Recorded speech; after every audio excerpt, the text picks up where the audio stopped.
কোরবানির ঈদে গরুর গোস্ত বা খাসির গোস্ত বা ছাগলের গোস্ত ফ্রিজে রাখা যাবে কিনা, ফ্রিজে রেখে মাসের পরে মাস খাওয়া যাবে কিনা? That's a very important question for everyone.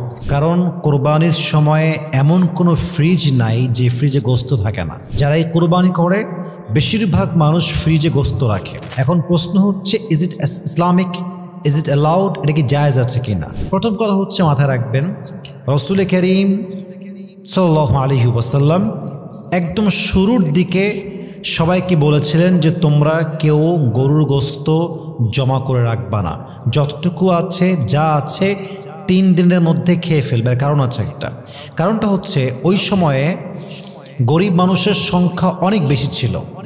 এজন্য রাসূল করিম সাল্লাল্লাহু আলাইহি ওয়াসাল্লাম বলেছিলেন, তোমরা যদি সব জমায় রাখো তাহলে গরিবরা তাদের ভাগটা পাবে না। তাই 3 দিনের মধ্যে যতটুকু পারো নিজে খাও, মানুষকে বিলিয়ে দাও, জমিয়ে রাখা যাবে না।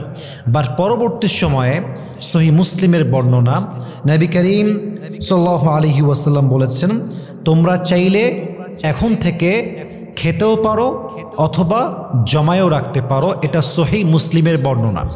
এখান থেকে আমরা বুঝতে পারি যে গোস্ত ফ্রিজে রাখা জায়েজ আছে, এটা জমিয়ে রাখা যাবে। বাট মাথায় রাখবেন, গোস্ত জমায় রাখা জায়েজ আছে, বাট আপনার মন যেন জমে না যায়। ইট মিনস আপনি নিজে খাবেন, আপনার আত্মীয়দেরকে দিবেন, গরিবদেরকে দিবেন, তারপরে যা বাঁচবে তা রাখবেন। এখন আপনি গরু জবাই দিয়ে সোজা রাখলেন ফ্রিজে, কাউকে দিব না, নিজেও কম খাবো, মানুষকেও দিব না, গরিবদেরকেও দিব না, এটা ঠিক না। সবাইকে দেওয়ার পরে যা বাঁচবে ততটুকু রাখবেন, তবেই আপনার কোরবানিকে কবুল করবে একজন। বলেন সবাই, তিনি কে?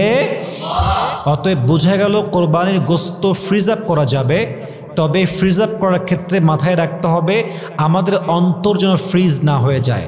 আমি খুব খেয়াল করেছি, অনেক মানুষ কোরবানির ঈদ আসলে ফ্রিজ আর একটা এক্সট্রা কিনে, আরেকটা এক্সট্রা ফ্রিজ কিনে শুধুমাত্র গরুর গোস্ত রাখার জন্য।